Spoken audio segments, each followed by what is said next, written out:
दिशा सालियान मृत्यू प्रकरणी आरोप असलेल्या आदित्य ठाकरेंच्या अटकेची नितेश राणेंनी मागणी केलेली आहे। विधानसभेत सत्ताधारी आमदार आक्रमक झाल्याचं दिसलं आणि एसआयटी अहवालावर त्यांनी प्रश्न सुद्धा उपस्थित केले। गेले 4.5 वर्षांपासून चौकशी सुरू आहे। एसआयटीचा निष्कर्ष कधी येणार असा सवाल सुद्धा अमित साटम यांनी उपस्थित केला आणि नाव असलेल्या मविया सरकारमधील मंत्र्याला अटक करा अशी मागणी सुद्धा मंत्री नितेश राणे यांनी केली आहे। काय येऊन बोलत नाही आदित्य ठाकरेंच्या बाबा माझं नाव आलंय, माझ्यावर आरोप झालाय। जोपर्यंत माझ्यावर आरोप क्लिअर होत नाही तोपर्यंत मी आमदार म्हणून राहणार नाही। वारंवार हे नितेश राणे आणि सगळेजण वारंवार येत आहेत, माझ्यावर आरोप करतायत। चला एकदाच हे सगळे आरोप मी स्पष्ट करतो, क्लिअर करतो। मी 8 जून रात्री कुठे होतो, 13 जून रात्री मी कुठे होतो, मी दिशा सालियांना ओळखतो की नाही, ती त्या दिवशी माझं टावर लोकेशन काय होतं हे सांगून टाकावं ना। मालवणी पोलीस स्टेशनमध्ये आम्हाला इन्क्वायरीसाठी बोलवलेलं, तेव्हा राणे साहेबांनी ऑन रेकॉर्ड इथे सांगितलेलं की उद्धवजींचे 2 वेळा फोन तेव्हा राणे साहेबांना आलेले की तुम्हालाही 2 मुलं आहेत, माझ्या मुलाकडून काय झालं असेल तर त्याला वाचवा, मदत करा, असं ऑन रेकॉर्ड सांगितलं होतं। नारायण राणे साहेब पण बोलतील याबद्दल।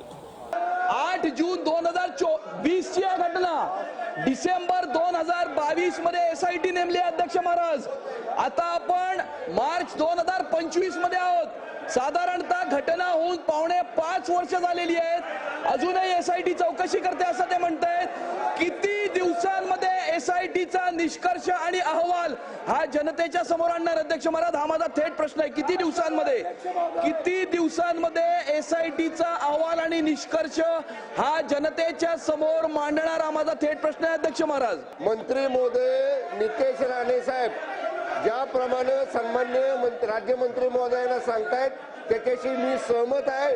जो सामान्य माणसाला नियम आहे तोच नियम मंत्र्याला, माजी मंत्र्याला असला पाहिजे।